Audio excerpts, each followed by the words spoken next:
Louisa Costa spent 5 years underground in a concrete bunker built by a man who had renounced the world. No one knew that the girl was the entire time less than an hour's drive from her home. She was kept in semi-darkness, on a chain. Food was passed through a narrow hatch. This nightmare could have lasted much longer if there had not been a chance discovery. It was Wednesday, the 17th of April 2019, about 1812. In a small village on the road to Wiramuta in northern Brazil, the locals were finishing their daily business, not suspecting that their peace would be shattered in a few hours by news of the disappearance of 11-year-old Louisa Costa. Louisa was last seen by a surveillance camera at the Intelbras gas station. In the recording, which later became the main piece of evidence in the investigation, Louisa can be seen walking along the roadside and looking around attentively. Several times she slows her pace, as if expecting someone to appear from outside the frame. And then, a moment later, a motorcycle passes behind her, a red and white Honda XR 250. The driver's face is covered by a yellow helmet. The license plates are not readable. The camera was aimed at a section about 17 meters long at an angle of 43 degrees, and its view did not extend further. This is the last known moment before Louisa Costa's disappearance. The next clue was found about 3.4 kilometers from the gas station, at a place where the dirt road sharply transitions into hard ground that erases all traces. Right here, Louisa seemed to have dissolved. At this section of road, investigators discovered a bag that was neatly placed at the roadside and contained a simple notebook and 2 dried wildflowers. The notebook was empty, the pages blank. But the flowers themselves seemed to speak of something personal, important to Louisa. These small details disturbed the investigators, who were already beginning to form a picture of what had happened. Very close to the bag, a clear tire print was found that came from a motorcycle matching the Honda XR 250 model. The profile was clearly recognizable, Pirelli MT60 brand, track diameter about 17 centimeters. Tire rotation angle was 33 degrees. This was a fresh print, and it led toward the forest strip, northward, away from the main road and toward the border region with neighboring Guyana. The investigation immediately began to narrow around 2 figures. The first, Walter Nogueira, a farmer known in the area as Zé Mata. In the past, a successful, sociable person, he had transformed in recent years into a taciturn hermit who lived deep in the forest, away from everyone, and only came to the village when needed. His Honda XR 250 was known to locals, and he had long been considered a strange person about whom little was known. However, there was also another potential suspect in the story who appeared thanks to the testimony of a local shepherd. He assured that in the evening he had seen a fast-moving motorcycle with Guyanese license plates heading toward the border. This detail was a serious lead, as illegal border crossings were not uncommon here. Precisely for this reason, the second figure remained nameless for now, hidden in the shadow of suspicions. In the first hours after the disappearance, police immediately organized a check of the shepherd's testimony. But none of the border cameras that operated around the clock registered the appearance of a motorcycle with Guyanese license plates on the specified day. The witness could have been mistaken, or the motorcycle had turned off the main road and avoided the cameras. This lead quickly began to become a dead end, but investigators continued to check it. The version of a border crossing was too serious. Meanwhile, police attention focused on Walter. One day after Louisa's disappearance, investigators received another important piece of evidence.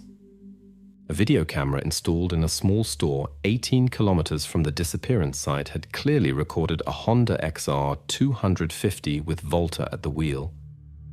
On the back seat, in the same clothes Louisa had disappeared in, was a small figure. The face was not visible, but the match with the missing person was too obvious to ignore. Police leadership immediately decided to send a task force to Walter Nogueira's house. The difficulty was that the house was located deep in the forest and was hard to reach. The investigators left at sunrise, not knowing what they would find. The question of what Walter was hiding became central in this case. He was the main suspect, and now much depended on his words and on what police would find in his house. 5 years later, it would be established that precisely this raid marked the beginning of solving one of the most terrible and most mysterious stories in Brazil. But no one yet suspected how deep this nightmare would prove to be. At this moment, investigators knew only one thing. Louisa Costa had not disappeared without a trace. Her traces were somewhere nearby, and now the key to the solution lay in the hands of the strange, taciturn man who had lived apart from people for many years. No one suspected what dark secret he hid behind the walls of his forest hideout. Why did Walter hide his route on the evening of the 17th of April? Walter Nogueira's house, whom locals call Zé Mata, stands alone in the dense forest, away from the main road, 6 kilometers from where Louisa Costa was last seen. He was rarely seen in the village. At most, he appeared on Wednesday evenings to buy kerosene for the lamp. Everyone had gotten used to this hermit's life and asked no unnecessary questions until Louisa disappeared. Investigators began examining Walter's purchases and quickly noticed an oddity. At the grocery store, it was confirmed that he regularly, exactly every 20 days, bought a sack of cornmeal weighing 50 kilograms. Local farmers considered this too large a quantity for a man living alone on a small farm. This aroused the first suspicion. What was so much food used for if no one had ever noticed other people near Walter? The second oddity relates to the evening trip for kerosene. Walter always made this trip at the same time, consistently on Wednesdays. But on the day Louisa disappeared, the 17th of April, he unexpectedly concealed this fact and told investigators something completely different. During questioning, Walter claimed that he had not gone anywhere in the evening, had been at home and repaired an old generator. He described the repair, the tools, the oil on his hands in detail. At first glance, believable. However, his version was almost immediately contradicted by the neighbor, beekeeper Celio. Celio's apiary is located less than a kilometer from Walter's farm. That evening, around 1840, Celio clearly heard the sound of the Honda XR engine that belonged to Walter. The neighbor heard this sound regularly. Every Wednesday, the farmer drove past his apiary. Walter was told of Celio's words, but he did not change his testimony and continued to insist that he had not left the farm. Investigators conducted a test and checked the neighbor's words. From a distance of 900 meters, the engine noise was indeed clearly audible and could not be confused with anything else. Thus, Walter's alibi, which he himself had provided, came under suspicion. This meant that the farmer had consciously concealed the evening trip. The investigation's next discovery cast even greater doubt on the suspect's behavior. When examining Walter's purchases, police noticed that besides food and kerosene, in recent months he had regularly bought cement and metal constructions. These purchases were strange since the farm and house showed no signs of new construction or renovation. The buildings looked old. Nothing indicated that the farmer was building or reconstructing anything anywhere. Nevertheless, expenses for building materials were constant and considerable. While checking witness versions, the investigation simultaneously examined tire tracks near the forest road, not far from where the bag with flowers and Louisa's notebook was found. The tire print discovered that day proved similar to the tires of Walter's motorcycle, but after careful comparison of the profiles, it turned out that the match was not complete. Possibly it was another motorcycle of the same model, and now the version of a second vehicle required verification. This led police back to the shepherd's words, who had mentioned the mysterious motorcyclist with Guyanese license plates. To finally close or confirm this lead, information was requested from border guards. The border guard report stated that on the evening of the 17th of April, no one on a motorcycle had crossed the border to Guyana.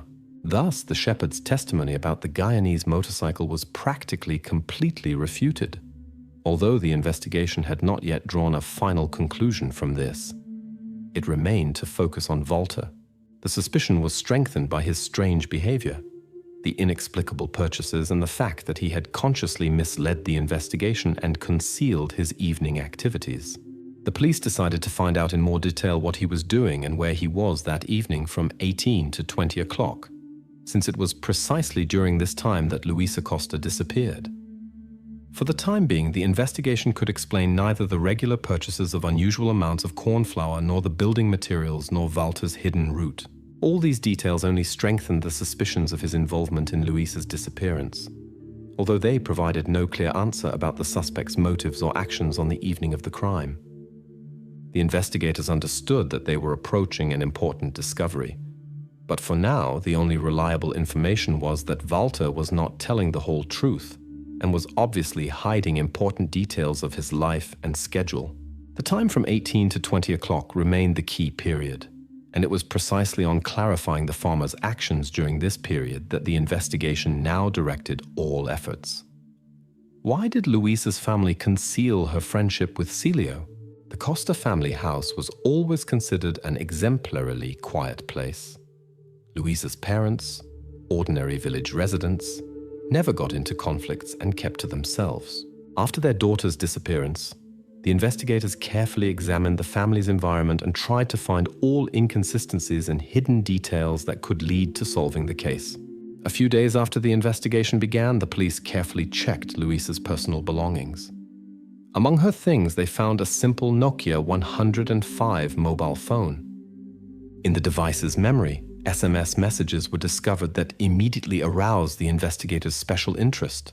There were 14 short messages from Celio, the neighbor beekeeper, the same man who had first pointed out the inconsistencies in Walter's statements to the police.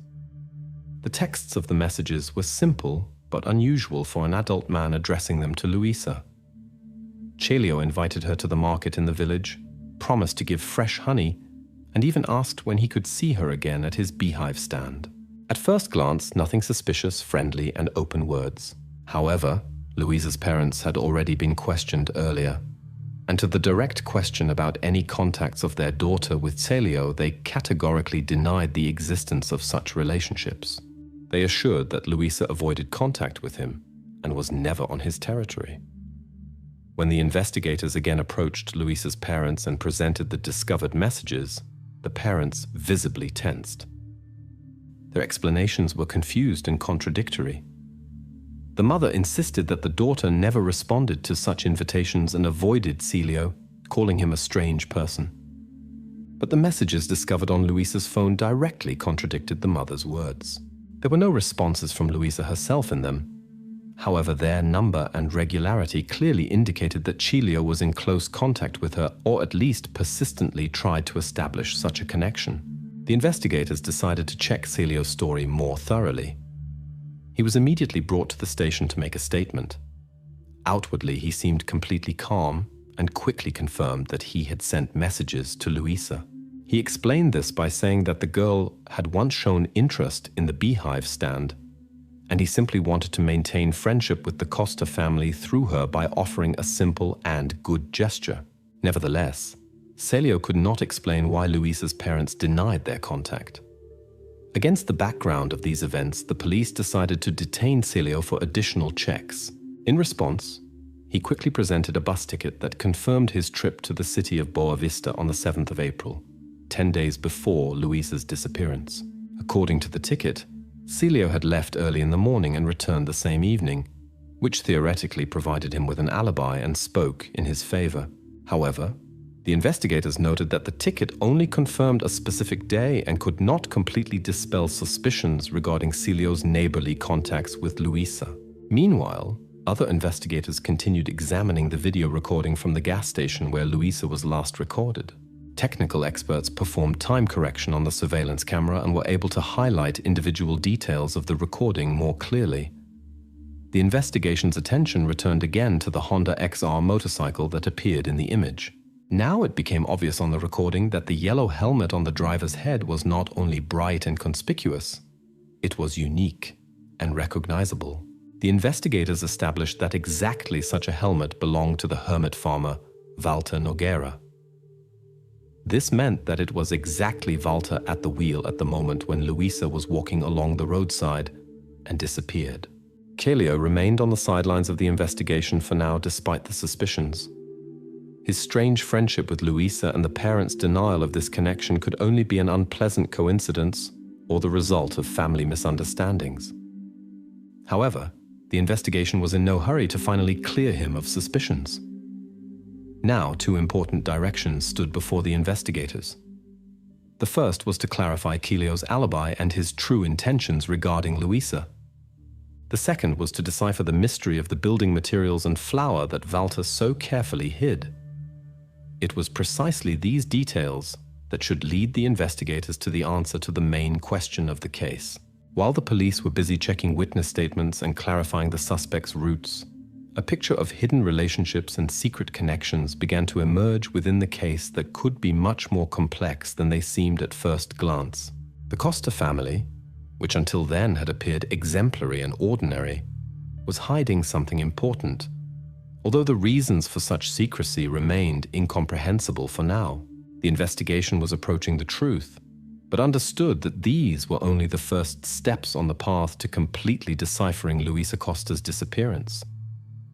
How could Walter have a heavy reinforced concrete construction delivered to him?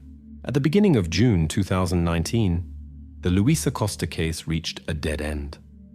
The investigators continued checking the neighbors' alibis and the circumstances connected to the disappearance. Walter remained the main suspect, but there was no direct evidence of his guilt for now. Talia was also under observation, although his involvement seemed less likely after confirmation of the bus ticket. An unexpected breakthrough occurred after checking Walter's financial documents. Among the numerous receipts for building materials, an unusual invoice from the transport company, Rorama Log, was found. According to this document, Walter ordered on the 5th of April 2019, only 2 days before Louisa's disappearance, the delivery of unusual cargo. A heavy concrete element 5 meters long and 2 meters in diameter, weighing 15 tons. The invoice indicated that this was a fragment of a culvert pipe normally used for large engineering projects. The delivery was made with a large 6-ton truck equipped with a flat platform. The route led over 37 kilometers of poor unpaved road and took approximately 2 hours according to calculations. But the strangest thing was that none of the neighbors noticed the arrival of such large transport. This surprised the investigators, considering how difficult it is to hide such equipment and cargo in a quiet and sparsely populated area. The police officers again approached the farm's neighbors, hoping to understand how such an extensive delivery could remain unnoticed. A new important witness was the neighbor lumberjack who worked nearby. The man claimed to know the area around Walter's house well, since he regularly cut trees and often walked through the surroundings of his farm. But he stated categorically that in recent months, he had noticed neither work nor the appearance of heavy equipment, much less such a large concrete element. He had also not seen either a ditch or a preparatory construction site. This statement by the neighbor lumberjack presented the investigators with a new problem. If the concrete construction was delivered, where was it placed and how did Walter manage to hide such conspicuous work from all the neighbors? At this point, the police made the assumption that the concrete construction might be intended for building a hidden underground water tank or something similar, which would be quite logical for an isolated yard. Due to this version and the lack of direct evidence, the police temporarily postponed the search warrant application and decided to forward the information about this delivery for environmental review to exclude illegal construction or environmental damage. This decision slowed the investigation process, as the bureaucratic review procedure could drag on for several weeks. However, an event soon occurred that drew attention back to Walter's farm and forced the police to reconsider their attitude toward the situation. On the night of the 2nd of June 2019, the military police conducted training exercises in the vicinity of Wiramuta and used an unmanned patrol drone. The patrol route accidentally passed over the territory of Walter's farm. The drone was equipped with thermal imaging and unexpectedly registered an unusual square heat spot on the roof of one of the sheds near Walter's house. Such a clearly pronounced anomaly interested the operators, who could not immediately explain its nature. However, while trying to zoom in and fix the object, the drone lost control and the data was partially damaged. The only image with a clear picture of the anomaly became almost unrecognizable. Nevertheless, it was precisely this fact that brought police attention back to the strange building materials that Volta had ordered, and questioned the version about building a water tank. Now, investigators suspected that he might have used the concrete construction for completely different, much less obvious purposes. The investigators decided to immediately begin a more thorough check of Volta's deliveries in recent months. They requested documents about the purchase of cement, metal parts, and chains that were registered in the year 2020, with the intention of obtaining official permission to search the farm territory. Until now, they had insufficient grounds for this, but the emerged anomaly and the mysterious delivery of the 15-ton construction significantly strengthened police suspicions regarding Volta's true intentions. While investigators waited for the results of the environmental review, they understood that the situation required urgent measures. The mysterious find in the documents and the nighttime recording with the heat spot on the shed roof could be part of a carefully hidden picture that could finally lead police to the truth about Louisa Costa's disappearance. Is Celio's alibi definitively verified? The investigation into Louisa Costa's disappearance had already lasted more than a year, and the attention of the press and police gradually shifted to the second figure, the beekeeper, Celio.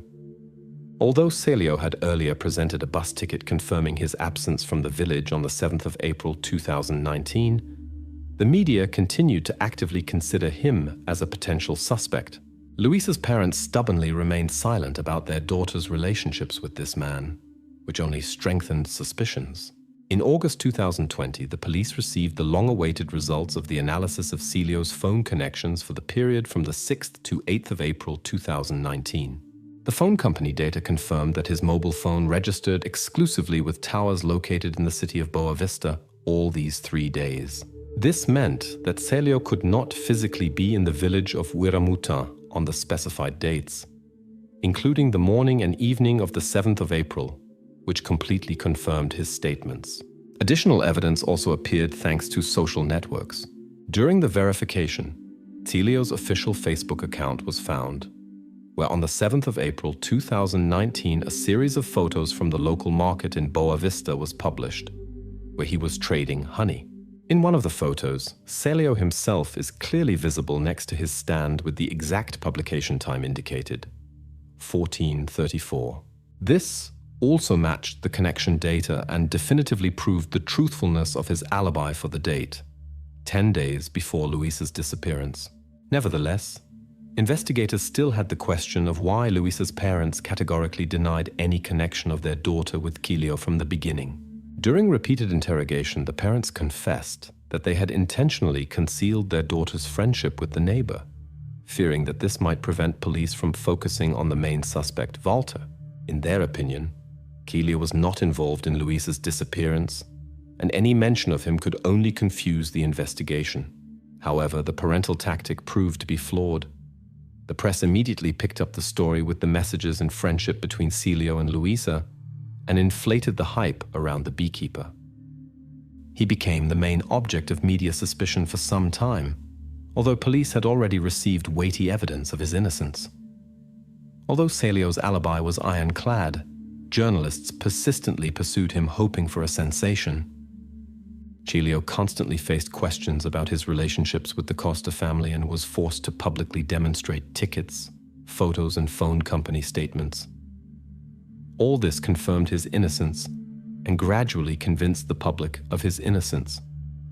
Finally, the police officially cleared Celio of all suspicions and definitively closed this false trail.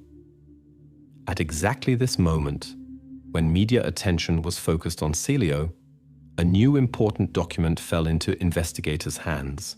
A bank audit discovered a receipt from the 11th of August 2020 from the household goods store Casa do Fazendero in Boa Vista. On the receipt was a purchase that Volta had made: 400 kilograms of cement and 12 meters of strong chain. For a hermit who lived in the deep forest and conducted no visible major construction work, this was an extremely unusual acquisition. The receipt surfaced completely by chance during bank account verification, and investigators immediately understood that this discovery could have key significance for the investigation. 16 months had already passed since Louisa's disappearance, and now police understood that Walter's hidden purchases, which continued even after Louisa's disappearance, were not accidental. This information forced investigators to reconsider their attitude toward the farmer. They suspected that Walter might have used the cement and chains to build something that no one had seen so far and whose existence was not even suspected. The investigators immediately decided to prepare an application for a search warrant that would allow complete searching of Walter's farm and territory. Now the investigation was absolutely certain that behind the hermit's actions and strange acquisitions was hidden something much more sinister than just suspicious domestic activity. The investigators understood that the investigation was entering a new phase and planned in the near future to focus completely on Walter's farm. If they managed to find traces of exactly what the cement and chains were intended for, this could give a definitive answer to the question of what exactly happened to Louisa Costa and what secret Walter Nogueira was so carefully hiding. How did thermal imaging confirm the hidden room? After receiving the receipt for the large purchase of cement and chain, the attention of police and environmental services was directed to Walter Nogueira's farm. Despite numerous checks, territory inspections yielded no results. By February 2024, authorities decided to take a more decisive step and use modern technology. For nighttime territory surveillance, the Environmental Service was brought in with professional equipment. On the night of the 21st to 22nd of February 2024 at 1:15, a DJI Mavic 3T drone was launched, equipped with a highly sensitive thermal imaging camera. The operator carefully examined the territory and marked natural temperature differences. Nothing unusual was visible until the drone was over a wooden shed that stood next to the main building on the farm. On the operator's screen, a heat spot of approximately 1.8 square meters sharply stood out. The surface temperature was 36 degrees Celsius, which created a contrast of more than 12 degrees compared to the surrounding background. At such a late hour, this was inexplicable. Service employees immediately fixed the coordinates and reported to the operational police headquarters. Experts immediately suggested that the cause of the heat could be the decomposition of silage or organic materials often used on farms. However, after consultations with an agricultural expert, it became clear that the maximum temperature of silage mass does not exceed 28 degrees, even with intensive decomposition. The version was discarded. They also checked the second variant, overheating of the generator, since Walter regularly claimed to use it for powering the farm. The police quickly installed a carbon monoxide sensor next to the generator, but the device clearly showed that the generator was located in a completely different wing of the building and had nothing to do with the heat anomaly on the shed roof. The generator version quickly fell away, but several hours were lost checking it. Meanwhile, the investigators had already obtained the necessary search warrant and were preparing for a thorough examination of the location identified by the thermal imaging. On the 22nd of February at 6:30 in the morning, a group of investigators and technical specialists arrived at the farm. Walter himself, who had been previously informed about the inspection, was not present on the farm, which made the investigators even more suspicious. The police quickly dismantled the wooden floor of the shed and saw what completely changed the course of the investigation. Under the boards of the shed was a concrete cover, completely uncharacteristic for such constructions. It was carefully sealed with clay around the perimeter and had no external handles. The hatch of 80 by 80 centimeters was obviously intended for constant access downward, but opened exclusively from the outside. The investigators carefully removed the clay and cement mixture and were then able to remove the hatch cover. Darkness opened beneath. The investigators directed flashlights into it and immediately saw a rusty chain attached to the wall inside the concrete compartment. After descending, the police found themselves in a narrow concrete room of about 2 by 5 meters. The room had simple ventilation, primitive sanitary facilities, and a crude sleeping area. On the floor, chained to the wall with a chain, Louisa Costa was found, who had disappeared almost 5 years earlier. Louisa's condition was satisfactory despite the extremely harsh conditions of detention. She was alive, frightened, but without external traces of physical damage. The police immediately freed her and called for medical help. Louisa's appearance after so many years was a real shock for everyone. Attention immediately shifted to the origin of the materials from which the hiding place was built and the chain with which Walter held Louisa. The investigation quickly connected the found chain with Walter's previously discovered large purchase. Right now, the purpose of acquiring cement and chain in August 2020 became obvious. On the same day, police declared an urgent manhunt for Walter Nogueira, who had disappeared without a trace at that time. The farm was immediately placed under police control, and investigators began creating a detailed picture of how the suspect was able to hold Louisa for almost 5 years while avoiding any suspicion. After this discovery, the case was completely opened, and all forces were directed at Walter's arrest. The investigation was also interested in why none of the local residents or service personnel had managed to discover or at least suspect the presence of the hidden room all this time. Who is the woman with the milk that Louisa mentioned? After Louisa Costa was rescued and taken to Boa Vista Hospital, investigators tried to obtain the first important details of what had happened to her. Doctors restricted police access, but allowed them to ask her some careful questions. Louisa was extremely cautious with words in the first hours. She was confused, avoided eye contact. But when one detail was mentioned, she became noticeably livelier. It concerned a certain woman who sometimes brought her milk. Louisa could not name this figure by name, but described her very clearly. The woman constantly wore a red headscarf, had a peculiar smell similar to an ointment for animals that farmers and shepherds use to treat livestock. This description proved extremely important, because at a great distance from Walter's farm, only one woman could wear such a headscarf. The investigators immediately began checking a possible connection.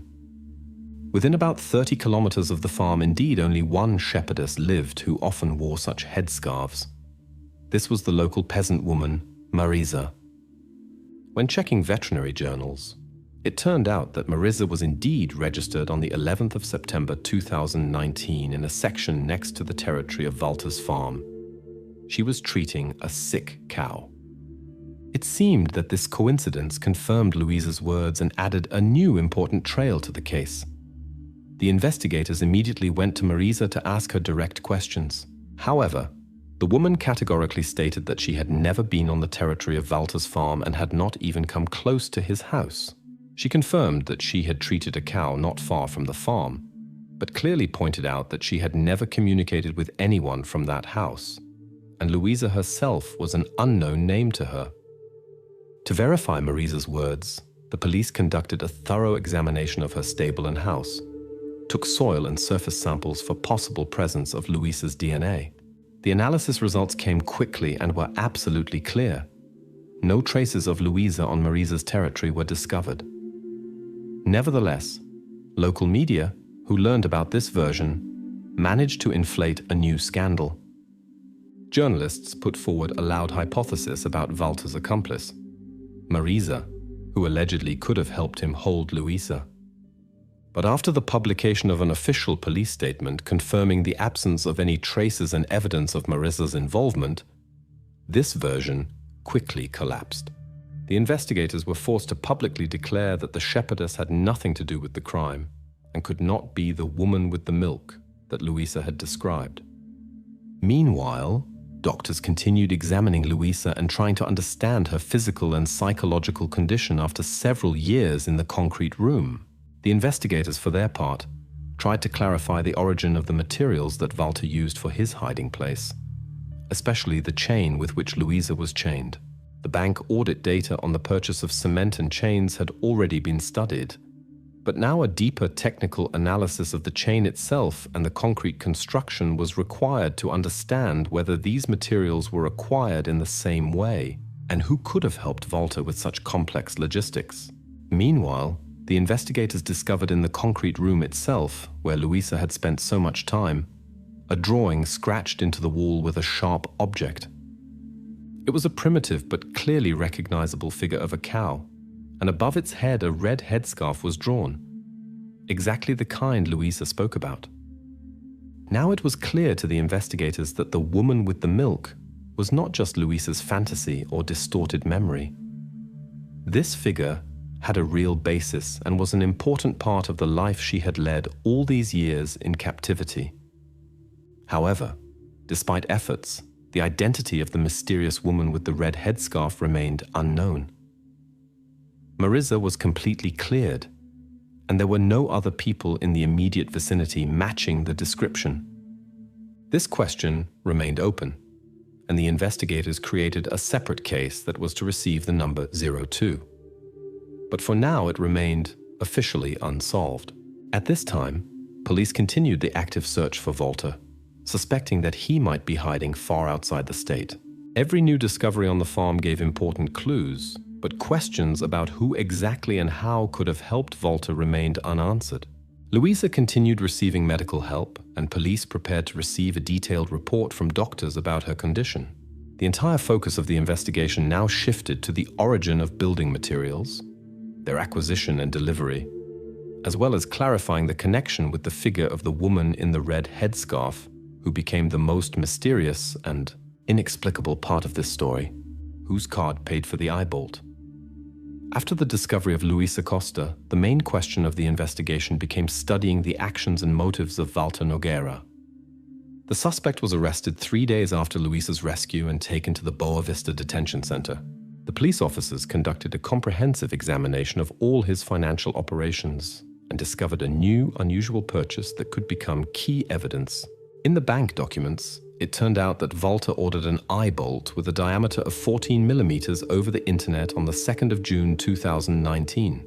This fastening element proved to be an important detail necessary for installing the chain that later held Louisa.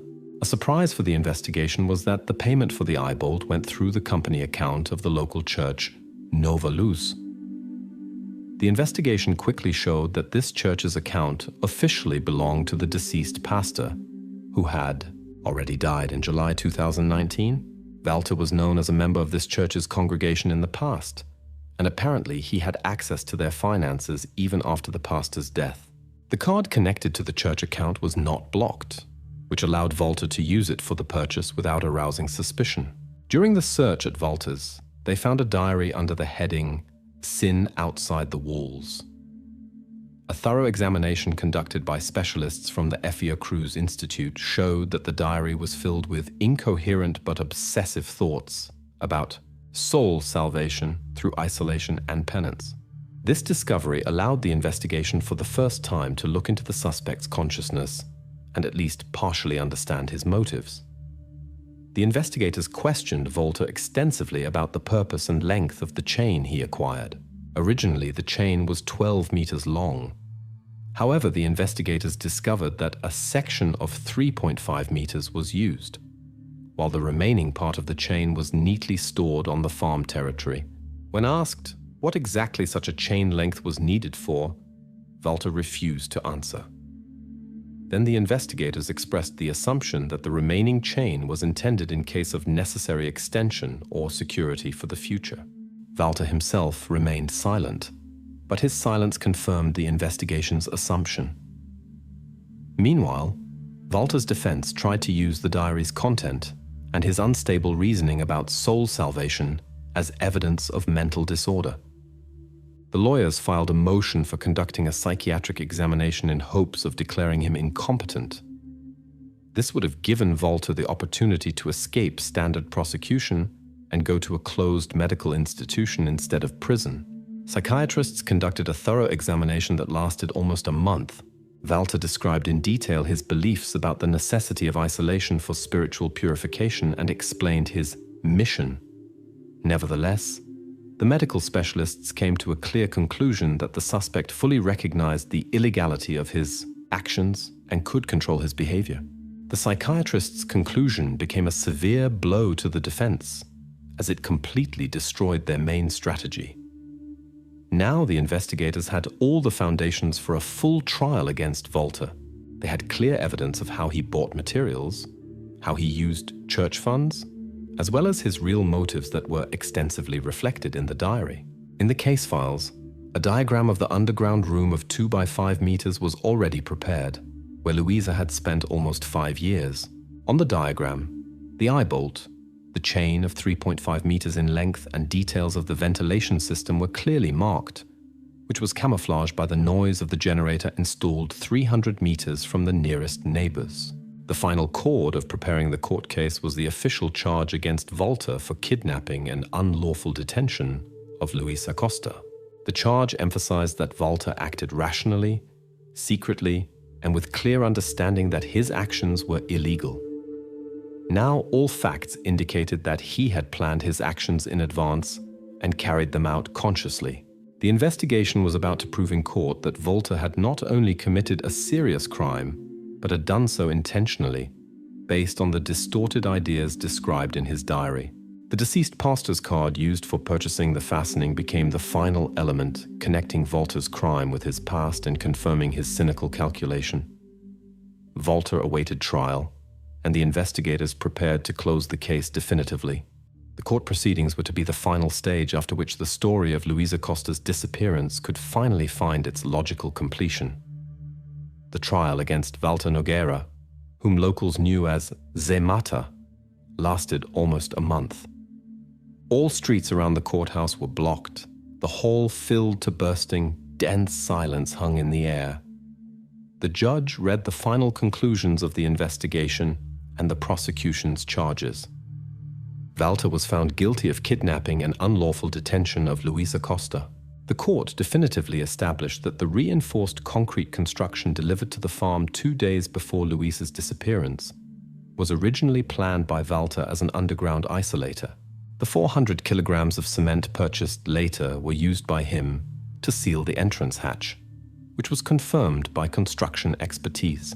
The chain of 3.5 meters in length was attached to the eye bolt acquired through the local church's company account. For almost 5 years, Walter held Louisa captive in the concrete room hidden under the wooden floor of the shed on the farm. Food was limited to corn porridge, which the farmer constantly bought in excessive quantities. The generator's noise drowned out all possible screams, and the distance to the nearest neighbor's house exceeded 300 meters, making accidental discovery of the prisoner impossible. The investigation presented to the court all missing links in the chain of evidence. A key role was played by the video recording from the gas station, confirmed by GPS logs of the Honda XR motorcycle from the track car tracking service. Precisely this data confirmed Walter's route, which led exactly through the place of Louisa's disappearance. The financial component of the crime was also fully clarified. The payment for the eye bolt from the 2nd of June 2019 was definitively linked to the company card of the Nova Luz Church, which Walter used after the pastor's death. His personal signature on the delivery receipt became the final confirmation of his involvement. Criminologists demonstrated Walter's fingerprints discovered on the food bucket, as well as DNA samples from Louisa found in the concrete room. The court also became acquainted with the results of thermal imaging expertise, which registered the anomaly of 1.8 square meters and revealed the hidden room under the wooden floor of the shed. On the last day of the trial, the defense cited fragments from Walter's diary, Sin Outside the Walls, and tried to prove his mental incapacity and religious fanaticism, which allegedly prevented him from recognizing the consequences of his actions. In response, the prosecution proceeded to a demonstrative step.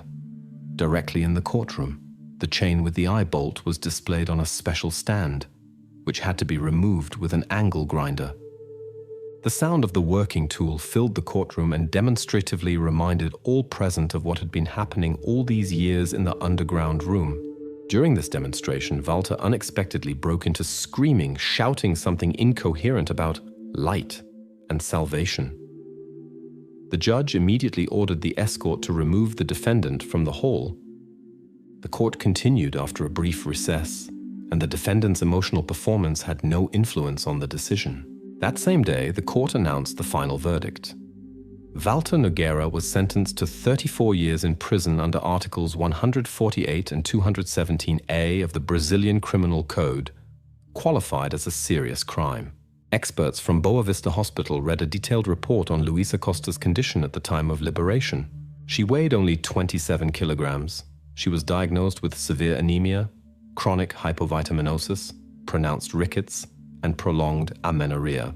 The verdict definitively closed the kidnapping case and fully confirmed Walter's guilt and identity, as well as the entire sequence of his criminal actions.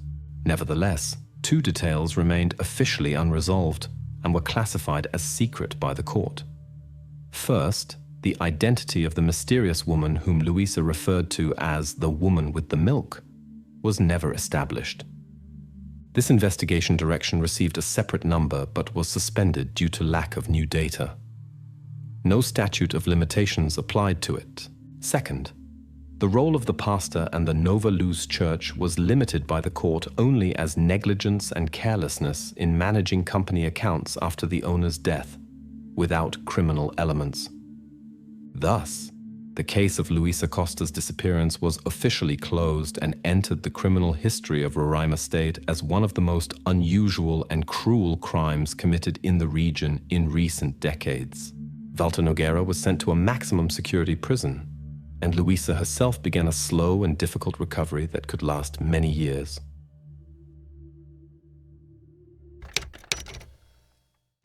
On the 9th of September 1999, Long Island police received a concerning call from a worried person who reported finding an old barrel with unknown remains in their house's basement.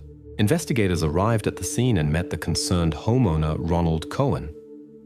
He explained that he had recently sold the house and was packing his belongings. When he went down to the basement, he noticed that not all waste had been removed. In the corner stood a large, dirty barrel with a volume of 55 gallons and large labels. On an attached note, it said that the barrel was too heavy to move and would require special equipment for transport because of the weight and chemical markings. Nevertheless, the movers brought the barrel outside. Cohen decided to open it and check the contents. When he removed the lid, an unpleasant smell spread through the air. But that wasn't the worst part.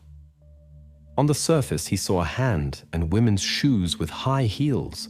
Everything was covered with various materials and a viscous green chemical. Cohen said he had lived in this house for 9 years and had never seen this barrel. You could see that the man was shocked. For more than 9 years he had lived in the house, and the entire time this barrel had been in the basement. The police noticed nothing unusual in the homeowner's behavior. They conducted a thorough investigation of the entire building, including the basement, to find evidence that could shed light on the events. But the tank had meanwhile been touched by many people, and the hope of finding fingerprints had almost disappeared. The only trace for the investigators was the tank itself and its contents. The tank was sent to the laboratory for analysis. The first thing that struck the specialists was that it was completely filled with small black and white plastic balls the size of peas. To access the contents, these balls had to be removed for several hours. When the tank's lid was closed, apparently the oxygen inside was depleted, which led to the mummification of everything that was inside. After removing the contents, it became clear that it was a woman with dark, shoulder-length hair. Her height was about 150 centimeters, and her age was estimated between 25 and 35 years. Notable were the gold fillings on her 2 front teeth. Experts suspected that such fillings are typical for Central America, which could indicate her Latin American origin. The woman wore a leopard coat made of artificial fur and a dress with floral pattern. On her feet were wool socks and shoes. This clothing style was popular among women in the 60s and 70s. Additionally, the woman was in her 8th month of pregnancy. At the bottom of the tank, investigators discovered a viscous green liquid that turned out to be a mixture of liquid and paint. Inside the tank, they also found a handbag containing a notebook, a makeup set, and a wallet with the business card of a doctor who had been retired for a long time. During the examination, another unusual discovery was made: a plastic stem with leaves.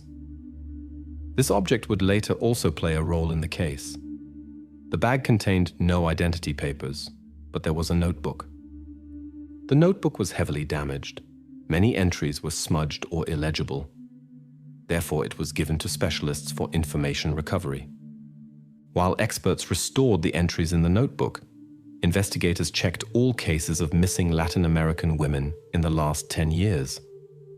But none of the cases matched the description of the found woman. It seemed that no one missed this unfortunate woman. Usually, an investigation begins with gathering information about the person, who they were friends with, what connections they had, and what they were involved in. In this case, investigators had no information about the victim's identity. Therefore, investigators decided to begin with examining the house where the barrel was found. The house was built in 1959 and had changed 4 owners in the last 30 years. Before the man who found the barrel, 3 different families had lived in the house. All were wealthy, with children and without problems with the law. The investigation was stalled. It was unlikely that any of the homeowners would have kept such a barrel in the basement, even temporarily.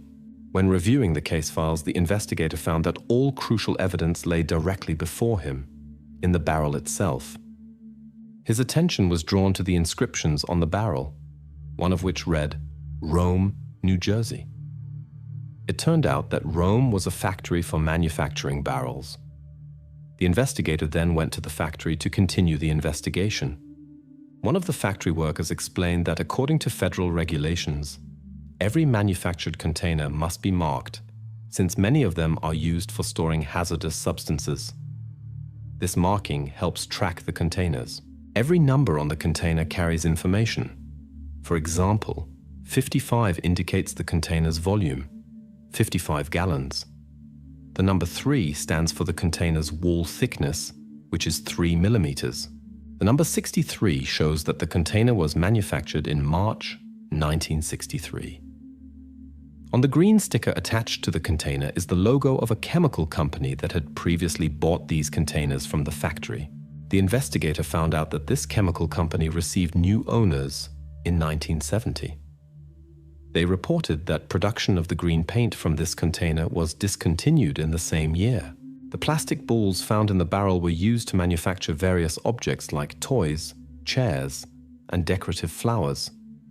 This information proved important for the investigation. It became clear that the event connected with this barrel could only have taken place after 1963.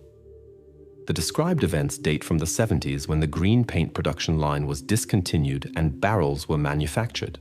Possibly the perpetrator either worked in a plastic factory or had access to one where this green paint was used.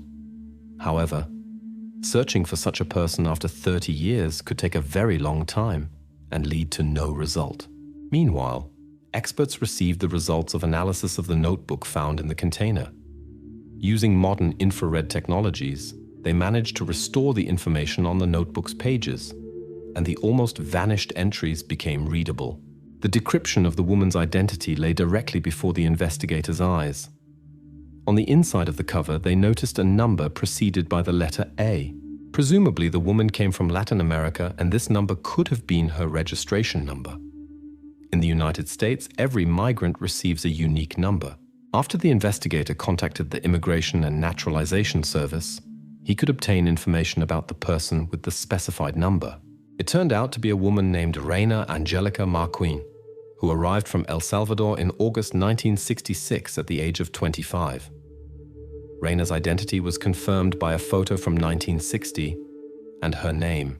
The investigators had no clear idea of Reina's goals in America, but they tried to understand who could hinder her plans. In the following days, the investigator called all contacts from Irina's notebook to find clues. The last call was a contact to a company in Manhattan's textile district. A woman answered the call and showed willingness to meet and discuss the case. The investigator explained why he had contacted her, and she agreed to a meeting to continue the conversation.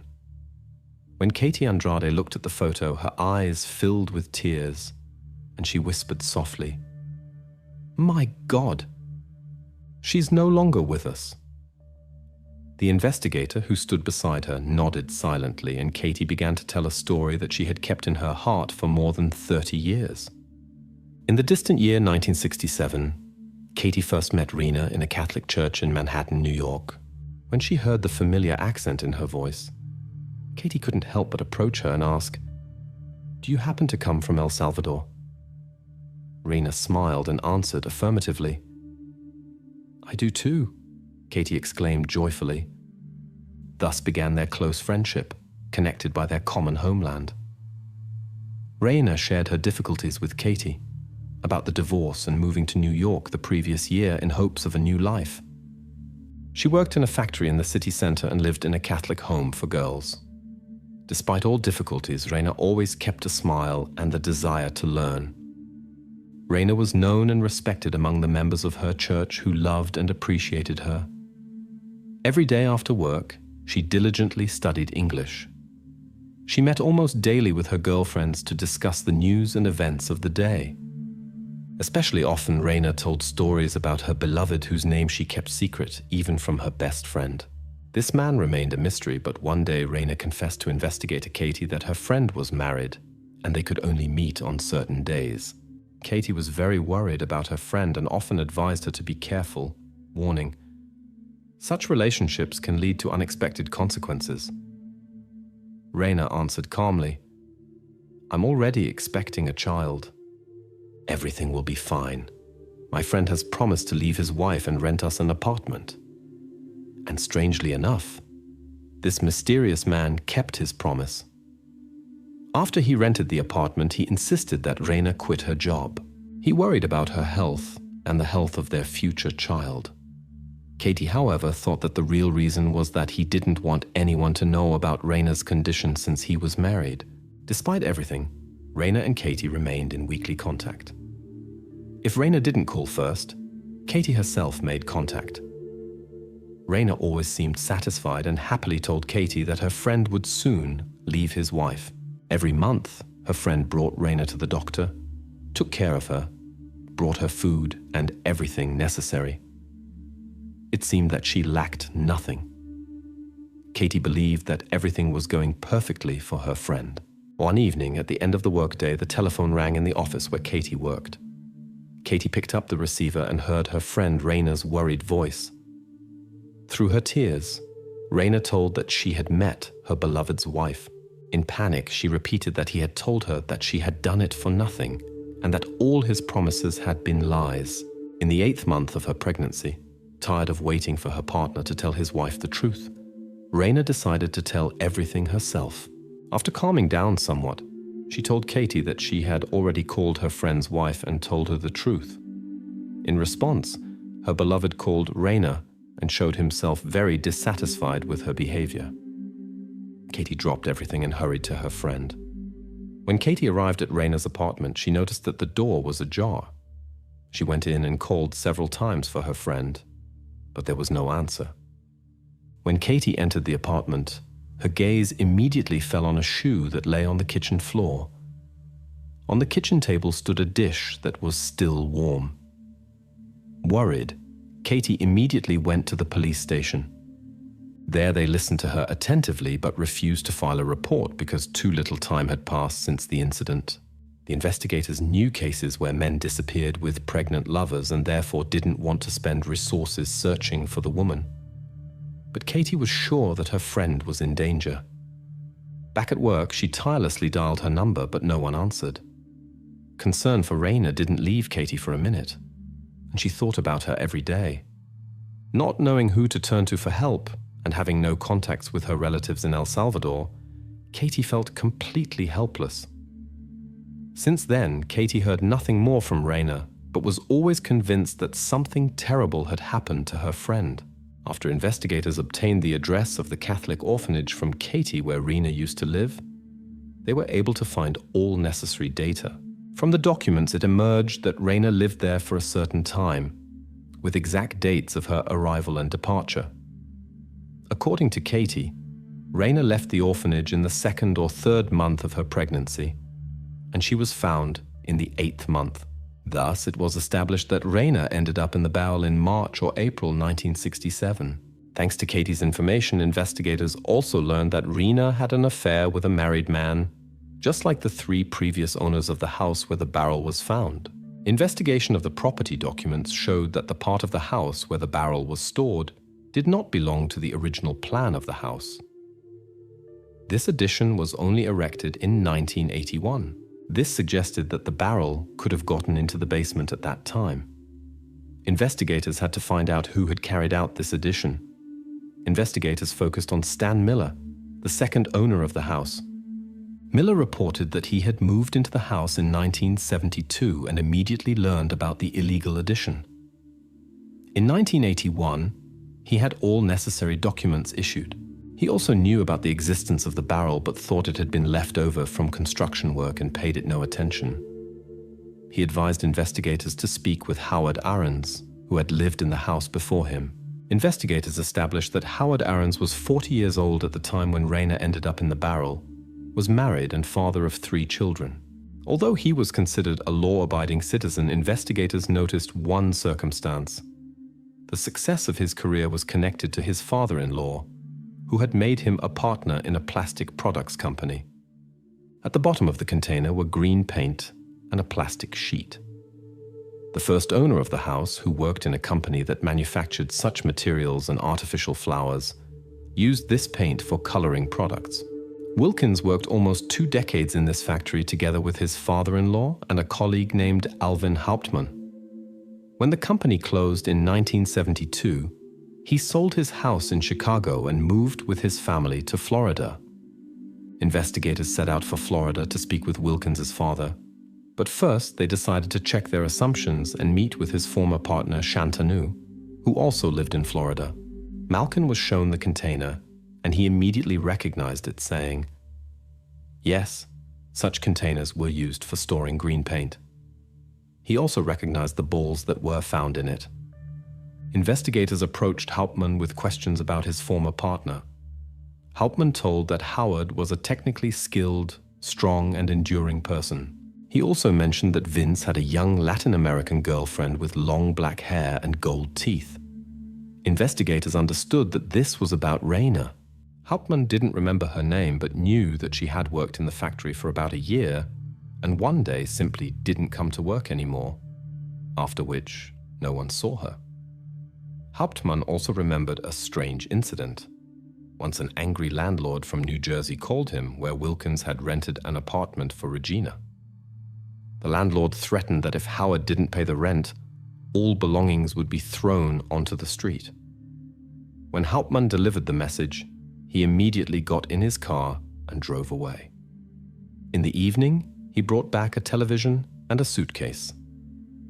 In 1967, Hauptmann didn't understand what was happening, but 3 decades later, investigators were convinced that Elkin had taken all belongings from Rayner's apartment. At that time, Rayner was already in the basement of his house.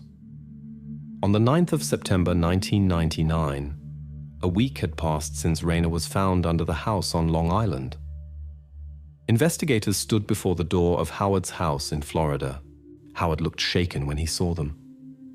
For half an hour, Howard insisted that he had never seen this tank and its contents. The investigators asked him, "Did you know the woman who worked at the factory?" Wilkins answered, "Yes, long ago, but our relationship was brief. My father-in-law found out and insisted that we separate immediately, which I did. When asked about her name, he replied that he didn't remember. When shown the photograph, he claimed he had never seen the woman. The investigators explained that they were certain he had gotten rid of her and hidden her in the tank. Suddenly, the conversation was interrupted by a phone call. Vince's wife called. In the conversation with her, Wilkins didn't mention the investigators' visit with a single word. After the conversation, he informed the investigators that they had to leave the house. Obviously, they had no other choice. When the investigators came to the house in Florida, they had no arrest warrant. Before they left, they said, "We'll come back with an arrest warrant." As soon as they went outside, one of the investigators called the chief to request an arrest warrant for Howard. On the 10th of September, Howard's wife reported to the police that her husband was missing. Howard Wilkins disappeared early in the morning and left his wallet at home. The police began searching and checked all possible places where he could be. After 45 minutes, they found him in a friend's house who was on vacation. Howard was sitting in the back seat of a car in the garage and showed no signs of life. The investigators had no doubt about the reasons for what happened. After recognizing the consequences of his actions, Howard Aarons decided to end his life to escape the court proceedings. In the New York laboratory, Howard's DNA and a child's were compared, and a match was established. Rayner had lain in the tank for 30 years. All this time, Elkin lived a normal life and raised 3 children. Aina's friend, Katie Andrade, still blames herself and says, "I thought if I had come 5 or 10 minutes earlier, Rayner would still be alive." The police found Rayner's family. Her mother didn't know for 30 years what had happened to her daughter and where she was. Rayner was transferred to El Salvador, where she was buried on the family property. Shortly afterward, Rayner's mother also died, and she was buried next to her daughter. Human actions are sometimes so unexpected and inexplicable that it becomes practically impossible to find a logical connection between events and their participants. Unfortunately, this unpredictability allows some unreliable persons to lead a normal life for years without attracting the attention of law enforcement agencies. In such cases, even experienced investigators find it difficult to decipher motives and establish the true causes of incidents. In the heart of Indiana State lies picturesque North Webster, a small town surrounded by clear lakes and pristine nature. This place has always attracted fishing enthusiasts, both locals and guests from other regions. In the mid-70s, the town's population barely reached 500 people. Today, twice as many people live here, but the atmosphere of a warm family town has been preserved. North Webster is still considered an ideal place for quiet living away from noisy metropolises.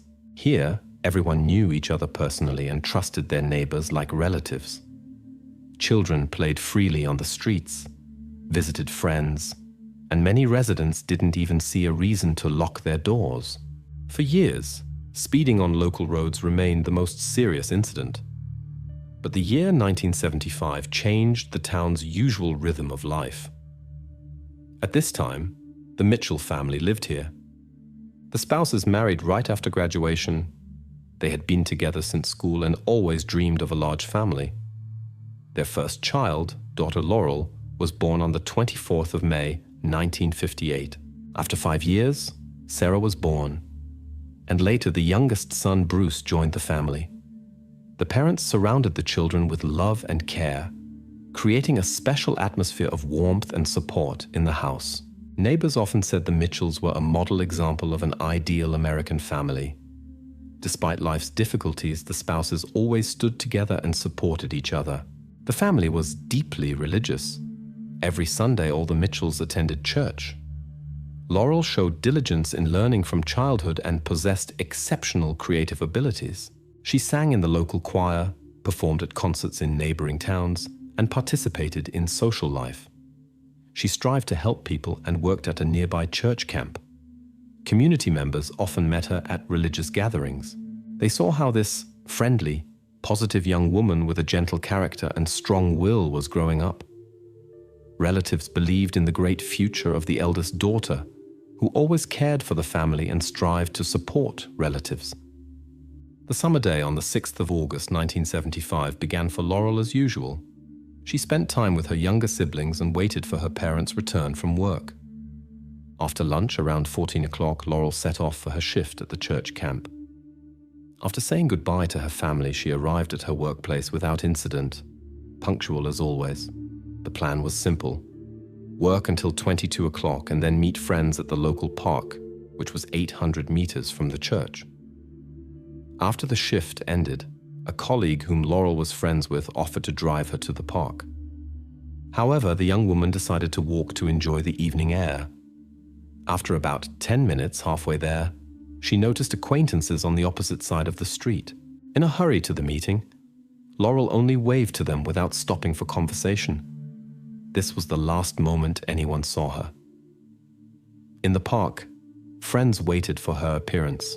20 minutes passed, more than enough time to cover this distance on foot. Everyone knew Laurel as an extremely punctual person who even appeared somewhat earlier than agreed. Her absence deviated from her usual behavior pattern. The group decided to wait, suspecting a possible delay at the church. The situation was complicated by the absence of mobile phones at this time. One could only make contact through landline numbers. Laurel could not announce a delay, so friends continued waiting. After half an hour, slightly annoyed, they gave up attempts to wait for their friend and continued the evening without her, not suspecting anything serious. Laurel's parents were also initially not worried. Their daughter had informed them in advance about her plans to meet friends after work. She promised to return by midnight, the established curfew. Mother and father allowed her this walk, but as the agreed time approached and Laurel still hadn't returned, worry overcame them. Unlike the friends, the parents understood. Such behavior was completely foreign to their daughter. The parents' concern grew with every minute. The unusual behavior of their eldest daughter prompted the mother to immediately clarify the circumstances of her absence. The 17-year-old Laurel and her parents knew the young woman's circle of friends very well. Most of her friends lived nearby. Despite the late hour, the parents decided not to wait and speak with them personally. Worry was stronger than the desire to wait until morning. First, they went to the best friend who lived across the street. Normally, they spent time together. The news that Laurel hadn't appeared there came as an unpleasant surprise to the parents. The friend who had already returned home told them that Laurel never came to the meeting in the park, which is why the group went for a walk without her. The mother felt sick from this news, but the father tried to remain calm. They set out searching for their daughter, examining her usual route, but without success. When they returned home hoping to find their daughter there, the parents were disappointed again. Then the worried family began calling all acquaintances who were somehow in contact with Laurel. Despite the late hour, people showed understanding. Unfortunately, no one could say where the young woman was at the moment.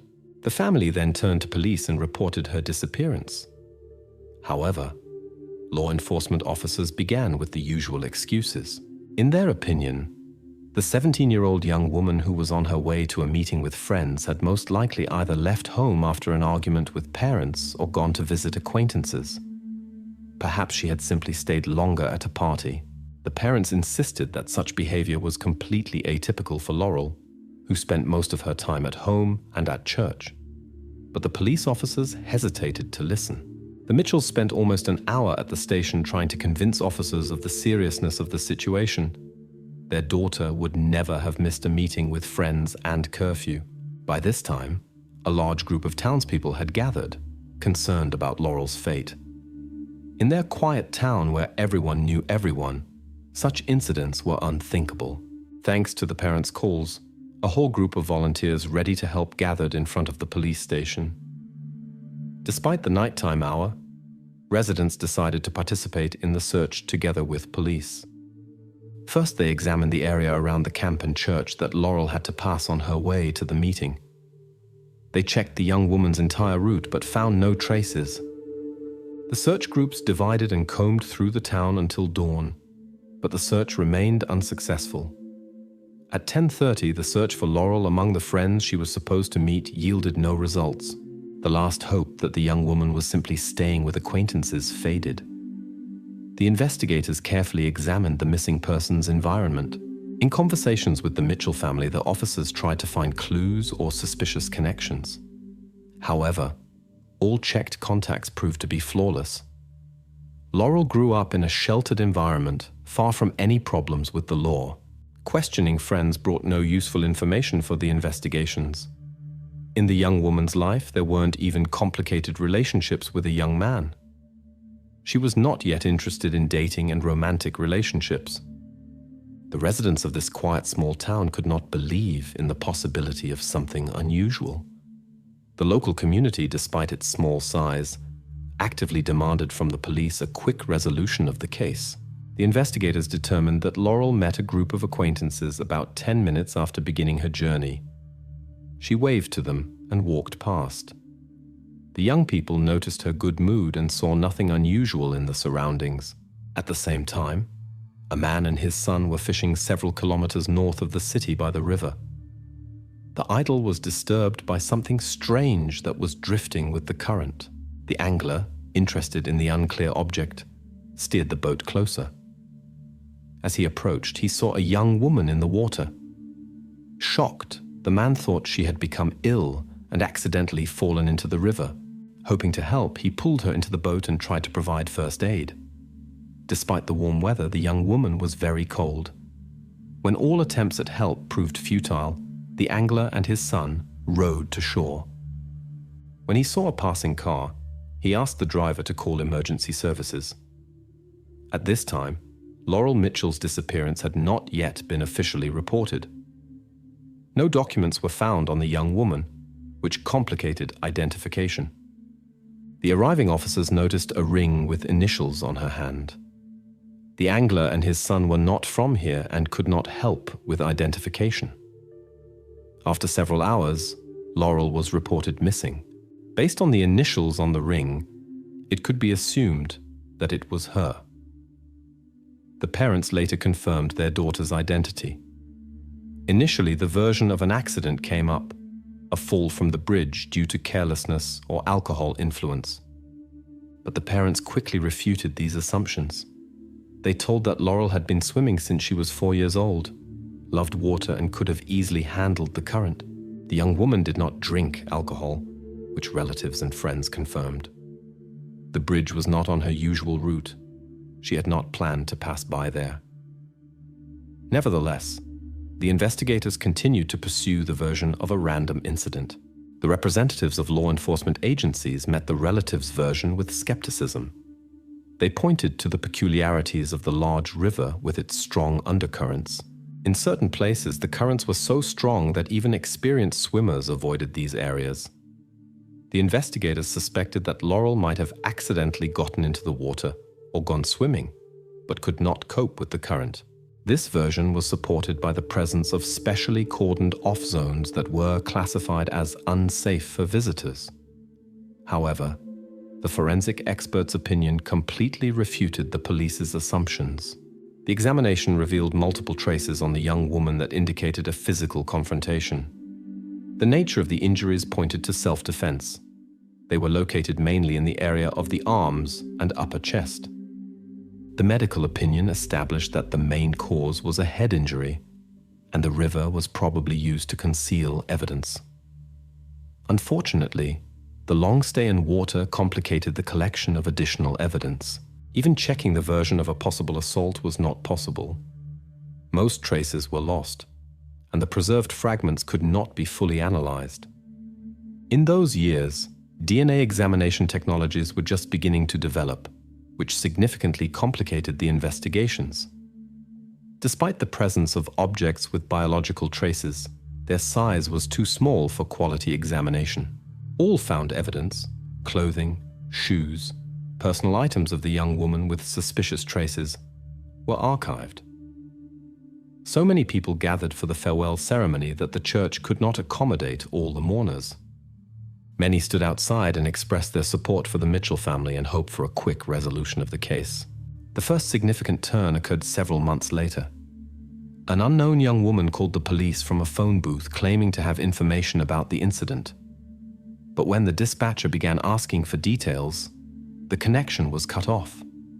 The caller's identity could not be determined. The police turned to the public with an appeal to find the mysterious witness.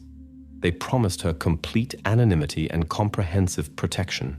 Law enforcement agencies did everything possible to convince the young woman to contact them again and share the information she knew. Later, a reward of $50,000 was even offered, a considerable sum for that time, but the mysterious witness never contacted them again. However, the offered reward brought unexpected difficulties. The police received many false reports, the verification of which took time and resources. 6 months after Laurel's disappearance, a woman named Catherine came to the station. She lived on the street where the young woman usually walked through the park from work to home. Catherine reported that she had seen Laurel at around 22:15. The time corresponded exactly to her usual route home.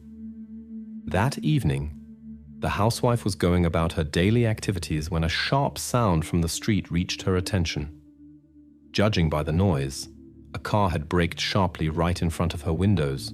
Loud young voices could be heard, and when Catherine went to the window, she could still see the car's trunk slamming shut. Laurel, who had just walked by, suddenly disappeared from view.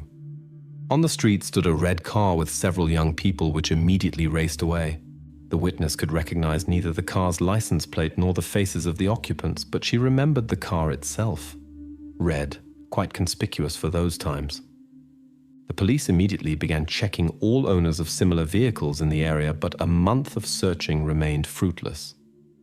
Contrary to the hopes of investigators and Laurel's family, the investigation reached a dead end.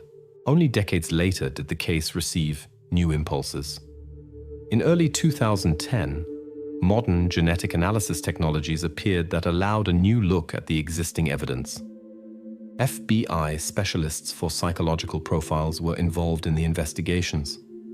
According to their assessment, the sought person was a young resident or lived nearby. The experts suspected that he possibly had problems with the law and other legal violations in the past. Despite all efforts, however, no significant progress could be achieved. The existing biological traces were too insignificant for complete DNA analysis. During this time, a special investigative group for unsolved cases from the past was established. When Laurel Mitchell's story came up, her elderly parents once again expressed hope to learn the truth about what happened to their daughter. The investigators decided to reopen the case without relying on the contradictory conclusions from 30 years ago. Unfortunately, the Mitchells did not experience answers to their questions. Until 2012, the puzzle remained unsolved. At this time, Laurel's parents had died due to age. Until the last day, they hoped to learn the truth. After their death, Laurel's brother and sister decided to continue the search for truth. The investigations received new impetus through the media. A series of news reports illuminated the sad story of their sister and the fruitless investigation that lasted almost 40 years. Several months of intensive media and internet coverage brought an unexpected result. A woman named Renee came to the police. In 1975, she lived, the same age as Laurel, also in this area. About a week after the incident, she met a man named John Lemon. Their acquaintance began at a party. A relationship developed that continued even after the incident with Laurel, about which the whole town was talking. During one of their meetings, John, after drinking too much, began telling Renee about his past. According to his words, his friend had stopped a young woman on the street that summer. He was a witness to the events, but did not intervene. John described the events down to the smallest detail, but claimed that his friend had done it. At the time, she paid no attention to his words, but years later, when she saw the report, doubts came to her, and she decided to share the information with the police. Renee's story interested the investigators. John knew many details of the incident that were never published in the press, neither then nor now. However, the investigation encountered new difficulties. Renee reported that they separated shortly after this conversation. To this day, the woman knew nothing about his further fate. At the same time, no information about the former boyfriend was found in the police database. Apparently, he had no problems with the law. The investigators tried to determine John's identity, or possibly he spoke in third person about himself, and there was no friend at all. Renee tried laboriously to remember the name.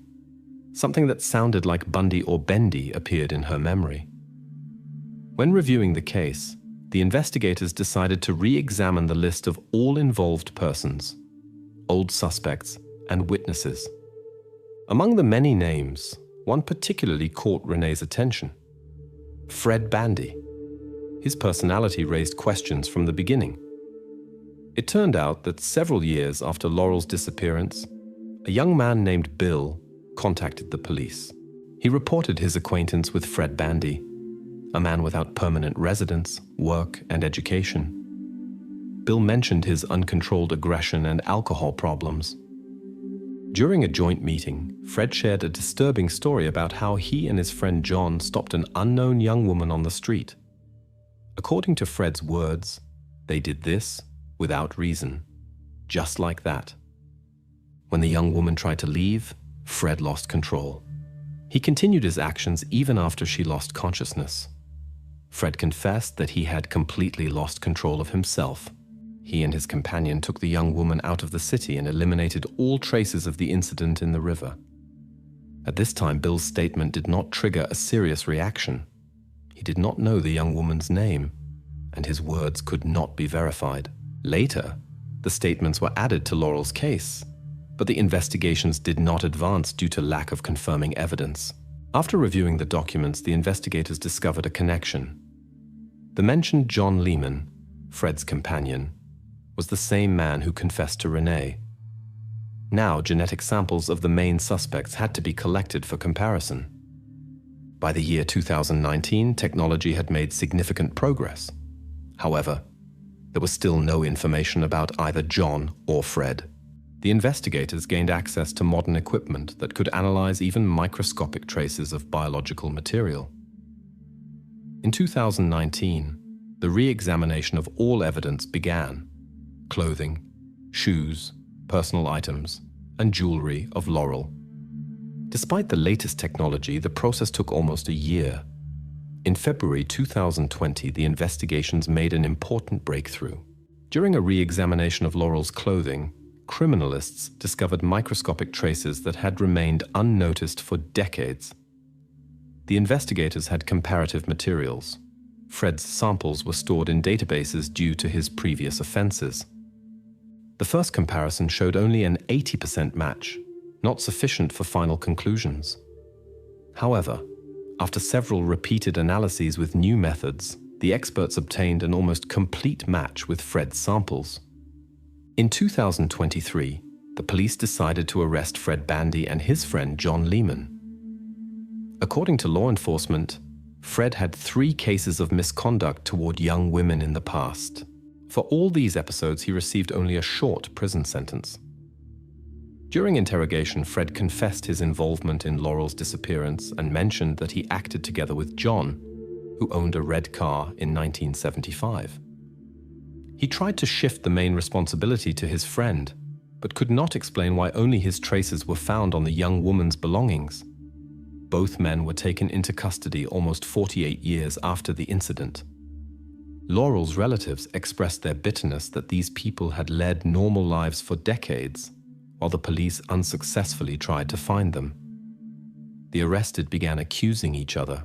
Fred pointed to John as the main culprit, while John claimed that Fred had committed the unlawful acts against Laurel. John denied his direct involvement and explained his years of silence with fear of his friend. The defenders actively invoked the statute of limitations for the events and tried to challenge the prosecution's evidence. The lawyers used standard defense methods to mitigate their client's guilt. However, their previous reputation made this task considerably more difficult. After reviewing all arguments, the jury withdrew for deliberation. After an hour, they announced their verdict. The 69-year-old Fred Bandy was found guilty on the most serious charge. In the final court proceedings, Fred was sentenced to life imprisonment without possibility of early release. It is noteworthy that the case was tried under the laws of 1975, when there were only 2 punishment options: life imprisonment with right to parole or the maximum penalty. Later, the extreme punishment measure was abolished in the state. Therefore, Fred went to prison until the end of his days. The public discussed the justice of the verdict vigorously. Many considered it too mild given the severity of the act. Another participant in the case, 68-year-old John Lehman from Auburn, Indiana State, took a different path. He concluded an agreement with the investigators and confessed his complicity. In exchange for cooperation, John received only 8 years imprisonment. Unlike the main defendant, he had the chance to be released someday. According to the conditions of the agreement, John had to testify in court against his accomplice. After the verdict was announced, Laurel's 62-year-old sister organized a symbolic ceremony. She released balloons into the sky with the inscription, "We caught him." Thus, the family celebrated the long-awaited triumph of justice. Unfortunately, both participants were able to lead a long life in freedom in the past decades. while the 17-year-old young woman was deprived of this opportunity in the most senseless way.